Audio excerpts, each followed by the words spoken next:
For this next problem, we need to find the inverse of a non-singular matrix. We want to find the inverse of this non-singular matrix. It's a 3 by 3 matrix.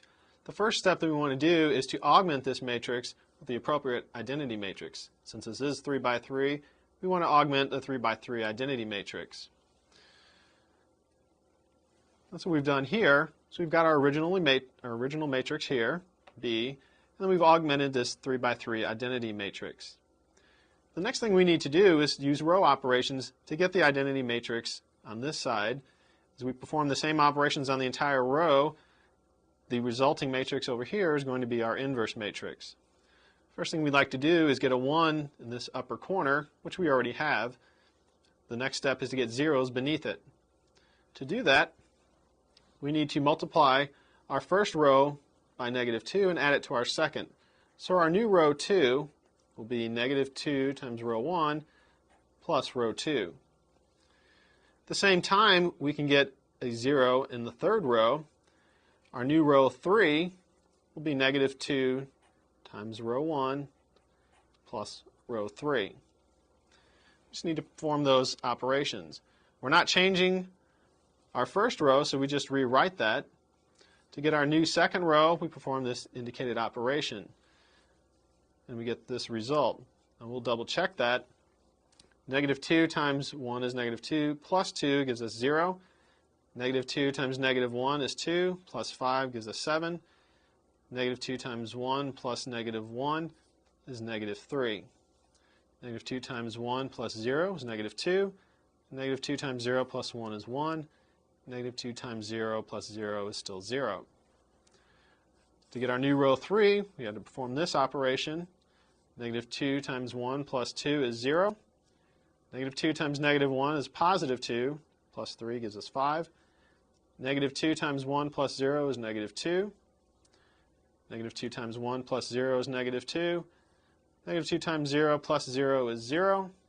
-2 times 0 plus 1 is 1. Now that we have zeros beneath this first 1, we want to get a 1 along the diagonal in the second entry. So we want our 2 entry to be a 1. To do that, we need our new row 2 to be 1/7 times the current row 2. We're not going to change our first or third row, so we're just going to rewrite them, and we'll get this result. Here's our first row and our third row just rewritten. To get our new second row, we perform this operation. 1/7 times 0 is still 0. 1/7 times 7 is +1. 1/7 times -3 is -3/7. -2 times 1/7 is -2/7. And 1 times 1/7 is 1/7. 0 times 1/7 is 0. We need to move on to another sheet of paper to continue finding our inverse. Here we've rewritten our last matrix from the previous page. We've got our 1 here and our 2 entry. Our next step is to get a 1 below this, and a 0 below the 1 and a 0 above the 1. To do that, our new row 1 is going to just be row 2 plus row 1. Just add these together to get that 0. Our new row 3 will be -5 times row 2 plus row 3. We're not changing our second row, so we're going to be able to just rewrite that. We'll get this result. Notice our second row is the same. Our first row we get by adding the first and second. 1 plus 0 is 1. -1 plus 1 is 0. 1 plus -3/7. Remember, 1 is 7/7. So we end up with 4/7. 1 plus -2/7 is 5/7. 0 plus 1/7 is 1/7. And 0 plus 0 is 0. Our new row 3 we get by performing this operation. -5 times 0 plus 0 is 0. -5 times 1 plus 5 is 0. -5 times -3/7, that's going to be +15/7. We're going to add that to -2, which would be -14/7. So we end up with a +1/7. -5 times -2/7, that's going to give us +10/7. Plus -2 is -4/7. -5 times 1/7 plus 0 is -5/7. -5 times 0 plus 1 gives us 1.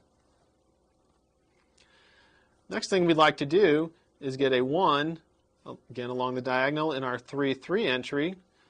So we're going to get that by multiplying row 3 by 7.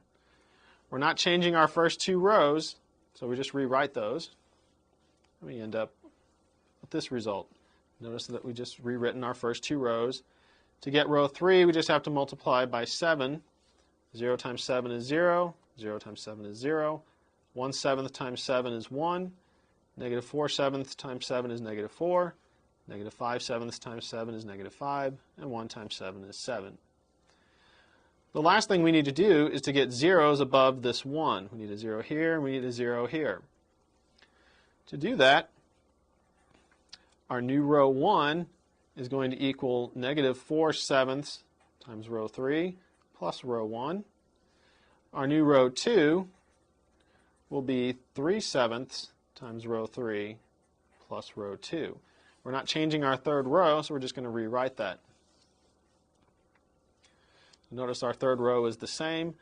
To get our new row 1, we multiply the third row by negative 4/7, add it to row 1. Negative 4/7 times 0 is 0, plus 1 gives us 1. Negative 4/7 times 0 plus 0 is still 0. Negative 4/7 times 1 plus 4/7 gets us 0.